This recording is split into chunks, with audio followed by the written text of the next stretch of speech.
dedicated to southern and eastern Kentucky.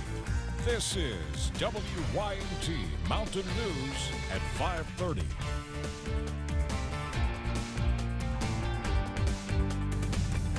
Good evening, I'm Steve Hensley. The weather is all quiet right now, but that will likely not be the case as we close out 2021 tomorrow. Meteorologist Evan Hatter is here with the latest on a busy New Year's forecast. Evan? That's right, Steve. For once this week, things are quiet tonight. However, that changes as we head into tomorrow. Outside right now, you see Mountain Parkway at Slade actually looking pretty nice. We have some of that cloud cover working in and also keeping some of that sunshine as the sun sets out there. Look at that. I-75 at Mount Vernon. It's almost like a fall scene out there with those going on at the moment. Upper 50s we've all fallen into after an afternoon in the low 60s. It's actually cooler than we've been the past couple of days around the region, but we're going to be warming up well warmer than that as we head later on into the forecast. Satellite and radar around the region, you see the last of those showers and even the cloud cover working on out, but we look down to the south. That's where today's big weather maker is, getting going across parts of Georgia. Severe thunderstorm warnings south of Atlanta, but we take you to the west where the greatest threat from our weather appears as it gets going across the far west. Doesn't look like much now, but as we get going over the next few days, that is where that greatest threat will come from when it comes to an increase in our showers and storms. Heavy rain and strong storms possible. Keep that WYMT weather app handy. In fact, go ahead and download it tonight because nothing's going on right now, but you will need it as you head into New Year's Eve and New Year's Day. For tonight, calm, cooling off, but that doesn't stay that way for long. I'll have the full details coming up in just a bit. Steve? All right, Evan, thank you. A well-known veterinarian in eastern Kentucky died on Tuesday. WYMT's Chas Jenkins spoke with colleagues of Dr. Carol Combs Morris about her work in the mountains.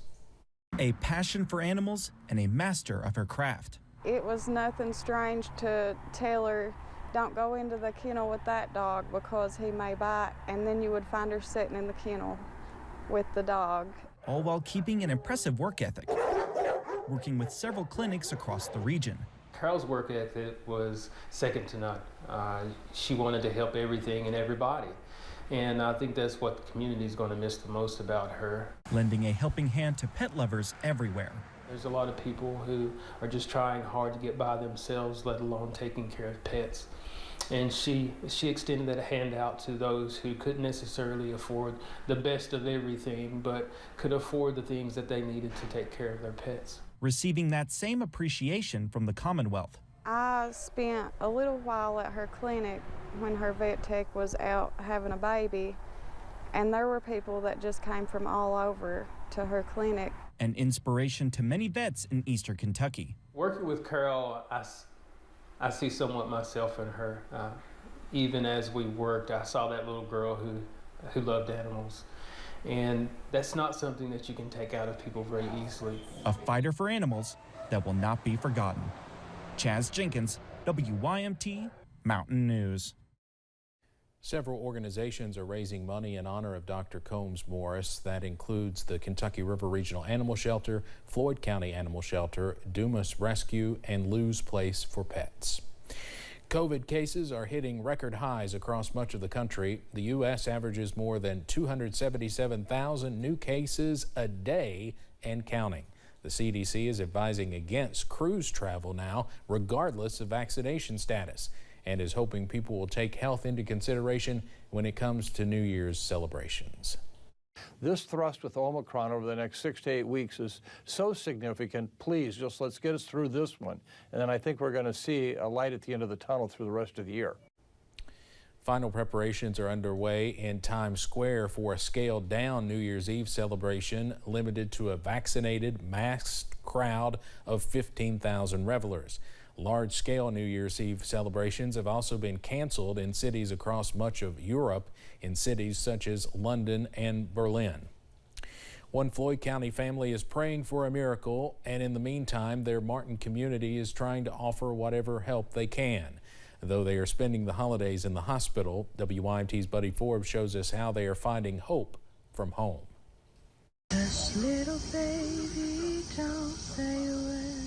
In only 2 months, Grayson Cook has had quite the journey. I sometimes feel like, what did I do to get this? But then I feel like God wouldn't put me through it if I couldn't do it. The son of Trevor Cook and Brianna Halbert arrived in October, a sign of light after Brianna gave birth to 2 sons who never made it home. Losing the 2 boys and then seeing him on the ventilator, it brings back a lot of memories. So when Grayson suddenly came down with RSV, rhinovirus, and croup last week, the family found itself back in that dark place. If you would have seen him a couple of days ago, I literally felt like I was losing another child. Taking to Facebook to ask for prayers as they traveled to Cabell Huntington, where Grayson was placed on a ventilator. Then the prayers and support began to pour in. He didn't know me, personally or anything like that. So when he reached out to me, I kind of realized my story had touched a lot of people's heart. Though Floyd County Pastor Ray Davis did not recognize the family, he recognized a need, setting up an online fundraiser to help with expenses, as Brianna has to miss work and time with her daughters to be at the hospital. Help somebody like this that's in a moment that, they don't have any answers. Man, to see an outpouring like this is just, it's fantastic. Hoping to offer something in a time of need, to show that even if the nights are hard. You don't get much sleep in here, especially when he's as special as what he is to me, to be able to make it to the world and survive. They can rest assured. Oftentimes God answers prayers through people. They are not in this alone. Your mommy's pretty boy. In Floyd County, Buddy Forbes, WYMT Mountain News. Albert says Grayson is showing signs of improvement and the doctors are slowly trying to take him off the vent. She said she has hope and a full heart as they pray for a full recovery in the weeks to come. The state's legislative map could look quite different in 2022. House Republicans say they took input from the community in redrawing their district maps, but House Democrats say they are not pleased. House Speaker David Osborne told reporters the redistricting process was complicated given Kentucky's population increase. He noted the 2020 census showed significant population shifts from eastern and western Kentucky to metropolitan areas. And so we've tried to make those districts as compact as possible, as easy to navigate as possible. I think it is by design that these maps were dropped today on a state holiday when there is no nonpartisan staff here to interpret them. Speaker Osborne said there are likely to be changes with the proposed Republican district maps. The House will file a bill representing these maps on Tuesday. A popular tourist attraction in Southwest Florida is closed today after a tiger mauled a man working at the zoo. CBS's Anthony Pura has more. Police in Naples, Florida shot and killed an 8-year-old Malayan tiger after the animal grabbed and mauled a man Wednesday night. Deputies say the victim, identified as River Rosenquist, apparently put his arm through the tiger's enclosure at the Naples Zoo to feed or pet the animal. Deputies believe the tiger, named Echo, grabbed Rosenquist's arm after he trespassed through a barrier fence to get to the tiger's habitat. This body camera video from the first responding officer captures the victim pleading for help as the tiger holds his arm in its mouth. The officer kicked the enclosure, trying to get the tiger to release the man, but then shot the animal when it wouldn't let go. Shots had to be fired here. The Collier County Sheriff's Office says the 26-year-old victim was working for a third-party cleaning service and was supposed to be cleaning the zoo's bathrooms and gift shop. He's now in fair condition at a Fort Myers hospital. Zoo visitors were turned away Thursday morning. Surprised, kind of wondering what they were thinking trying to pet the animals, but yeah, that's unfortunate. The zoo says it will create a fund for endangered animals in the tiger's name. Anthony Pura, CBS News. The zoo is planning to reopen Friday morning. It has provided a grief counselor for employees. The tiger was one of the smallest of the species and is the national symbol for Malaysia. A jury has found a multinational pharmaceutical company liable for the decades of opioid addiction and deaths in New York State. Thursday, jurors ruled Teva Pharmaceuticals created a public nuisance through its manufacture, sale, and distribution of opioids and found the company responsible for its role in the state's drug epidemic. Teva is the last defendant in this case, which targeted the entire opioid supply chain from drug makers to pharmacies. The New York Attorney General says another trial will be held to determine how much restitution Teva will have to pay. Today, President Biden held his second call with Russian President Vladimir Putin this month amid rising tensions over Ukraine. At the top of the agenda, de-escalating tensions along Ukraine's border, where as many as 90,000 Russian troops are gathered.